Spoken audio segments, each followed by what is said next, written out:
Gracias, señor presidente.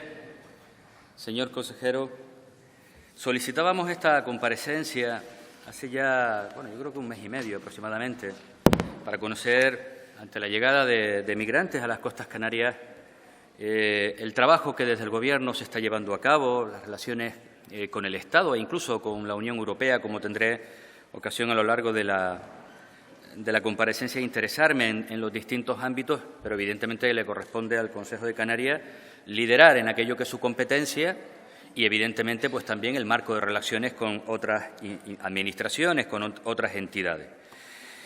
Y lo hacíamos, y fíjese qué curioso, cuando hablamos de un fenómeno como el migratorio, iba a solicitarla luego el pleno pasado, tuvimos que retirar algunas iniciativas porque, entre otras cuestiones, era el debate de presupuestos, estaba esta incluida y, finalmente, en este pleno tenemos la oportunidad de debatir sobre esta cuestión. Digo, cuando hablamos del fenómeno migratorio, lo que implica el ir aplazando que una parte importante, sobre todo en lo que a cifras se refiere, cómo va evolucionando. Desgraciadamente, en algunos casos, incluso con nombres de personas que mueren en nuestras costas prácticamente. Hasta el 14 de noviembre eran más de 1.493 personas migrantes las que llegaban a nuestras costas frente al mismo periodo del ejercicio 2018 de 1.223. A esto tenemos que ir añadiendo algunos que han llegado en los últimos días. De hecho, esta mañana arribaba también otra patera con 26 personas más, afortunadamente, atendidas fundamentalmente por la Cruz Roja en buen estado. Pero tendremos ocasión de ir hablando de que hablamos de 1.493 personas hasta el 14 de noviembre que llegaron, pero lamentablemente son muchas personas las que no llegan. Cuando preparaba la iniciativa habían fallecido intentando llegar a su sueño, que en este caso es nuestra tierra en un momento determinado, en otros son otros destinos a nivel estatal o el conjunto de Europa. Habían fallecido 6 personas y 2 de ellas se encontraban desaparecidas. Eso fue el 4 de noviembre. Pocos días más tarde asistíamos a otra tragedia, una de las más importantes en los últimos años, con 9 fallecimientos, con 9 personas ahogadas a pocos metros, una vez más, de nuestra tierra. 15 fallecidos en este instante. Y quiero hacer esta comparecencia de manera fundamental para conocer la política del Gobierno de Canarias en materia migratoria, siendo consciente de que no todas son sus competencias. Es más, la mayoría de los ámbitos no tiene competencias, pero sí quiero conocer la política canaria en materia migratoria. Quiero conocer cuál va a ser el nivel del liderazgo del Gobierno de Canarias en esta política en cuanto a las competencias estatales. Y quiero conocer también, aunque para eso hablaremos con más detenimiento y de hecho hemos pedido una comparecencia para conocer el trabajo del Gobierno de Canarias en asuntos europeos y precisamente en esa materia, qué propuesta lleva Canarias al ámbito de la Unión Europea para abordar el fenómeno fenómeno migratorio en el que, desgraciadamente, durante mucho tiempo Europa fue un referente de la defensa de los derechos humanos y en los últimos tiempos, sinceramente, creo que deja muchísimo que desear, incluso uno a veces se siente absolutamente avergonzado. Y quiero plantear esta comparecencia desde una visión absolutamente humanitaria, cada uno que la enfoque desde el punto que le dé la gana, pero desde Nueva Canarias la vamos a hacer desde una visión humanitaria. Esto tiene muchísimas aristas, tiene muchos componentes, obviamente, y no se trata, como dicen algunos, desde posiciones buenistas.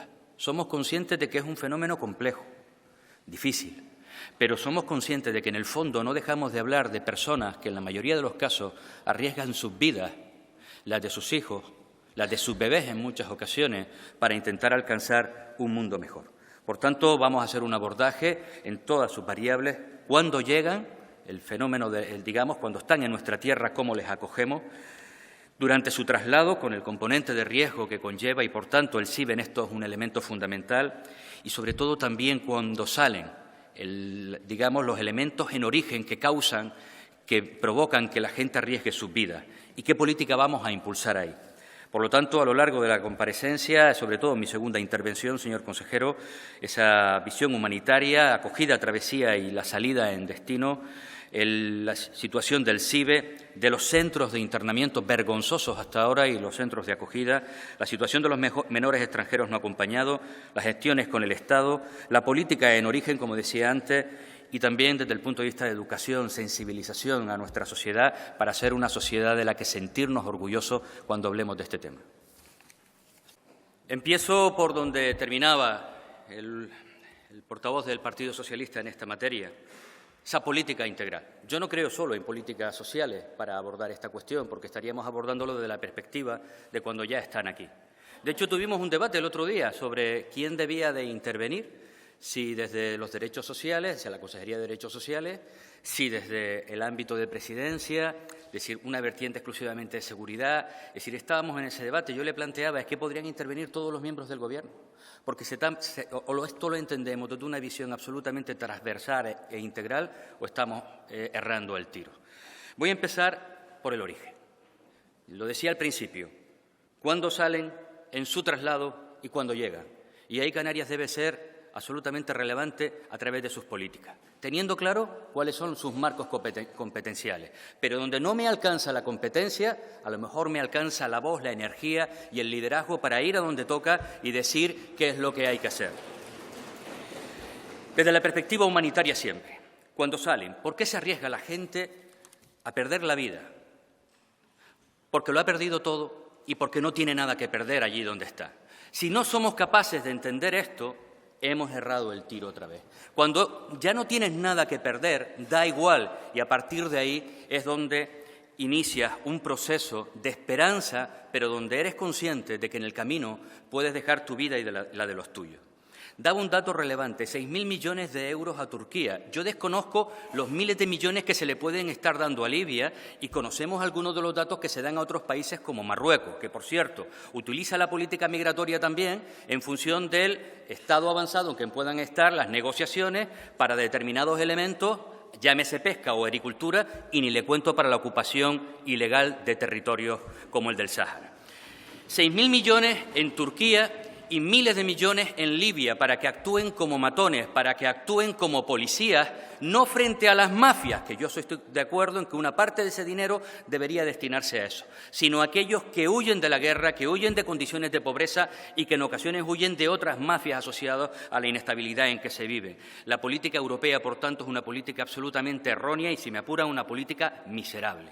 Esos 6.000 millones se pueden redistribuir no para que contengan lo que a nosotros luego nos molestaría, para que ellos se encarguen de lo que nosotros no queremos aquí. Se debe distribuir fundamentalmente en dos elementos, en destino, para conseguir que no tengan que huir, en políticas de cooperación, en todos los ámbitos, la sanitaria, la del control de la natalidad, me hacían referencia también en ese sentido, la educativa, la económica, en definitiva, a través de destinar miles de millones de euros para generar condiciones para que cada vez menos personas tengan que arriesgar su vida para venir. Y otra parte de eso podríamos destinarlo, sí, a ejercer como policías, pero policías contra las mafias que operan y que actúan con aquellos que al final no les queda más remedio que ir.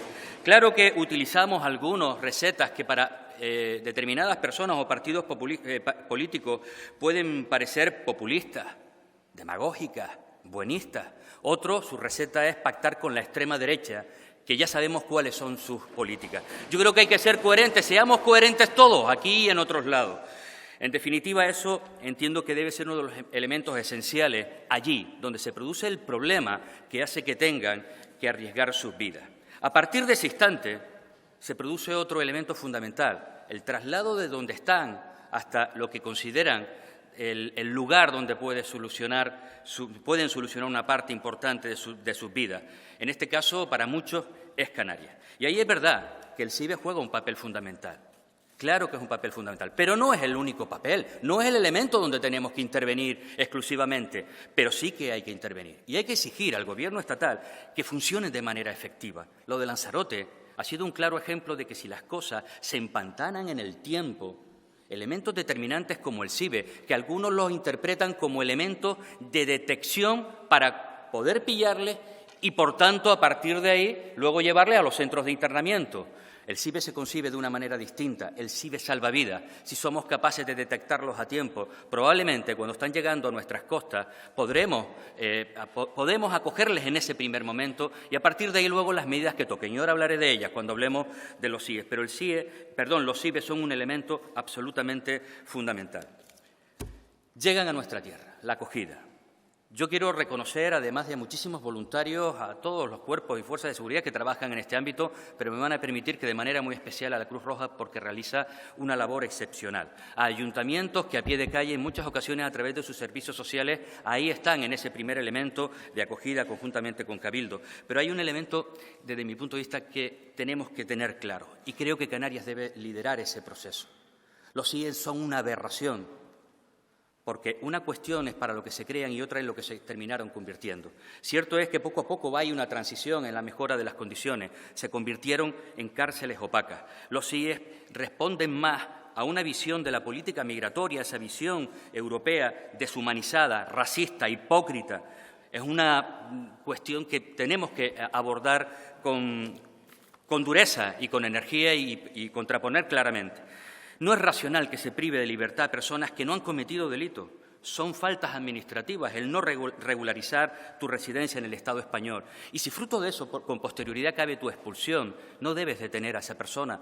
Estamos hablando de, como decía antes, una falta administrativa, no de un delito. En el año 2018, 7.855 personas pasaron por los CIE, 89 de ellos menores, prohibido tajantemente tanto por la Ley de Protección del Menor como por la Ley de Extranjería. No pueden ser detenidos los menores. La única causa que justifica que detenga a un adulto o a un menor extranjero es que haya cometido un delito, no una falta administrativa, un delito, un hurto o cualquier otra cuestión. Y a partir de ahí utilícese la ley, la que tenga que utilizarse, pero no utilicemos estos mecanismos.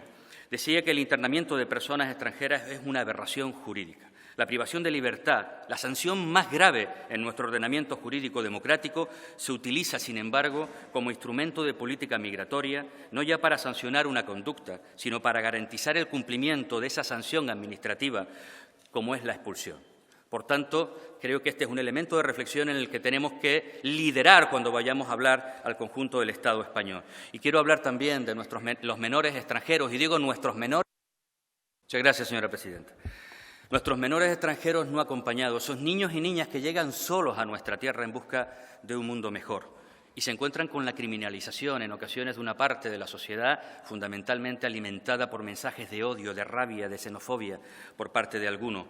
Ahí sí tenemos claras competencias en materia de tutela. Me consta que además se está trabajando incluso en un proceso de acogimiento familiar, sería lo ideal. Y yo no digo que tengamos que asumir en exclusiva esta situación. Precisamente ahí también el trabajo con el conjunto del Estado para intentar en algún momento ver qué comunidades autónomas, Cruz Roja de hecho, se ha planteado su colaboración en esta tarea, un mensaje de tranquilidad, de solidaridad al conjunto de la sociedad canaria. Y, en definitiva, podemos hablar de cupos, podemos hablar de la experiencia pasada con doña Carolina Daria, pero quiero lanzar un mensaje. Muros sí, pero frente a la xenofobia, al racismo, a la porofobia, a las mentiras, al odio y a la intolerancia. Canarias mucho más que todo eso.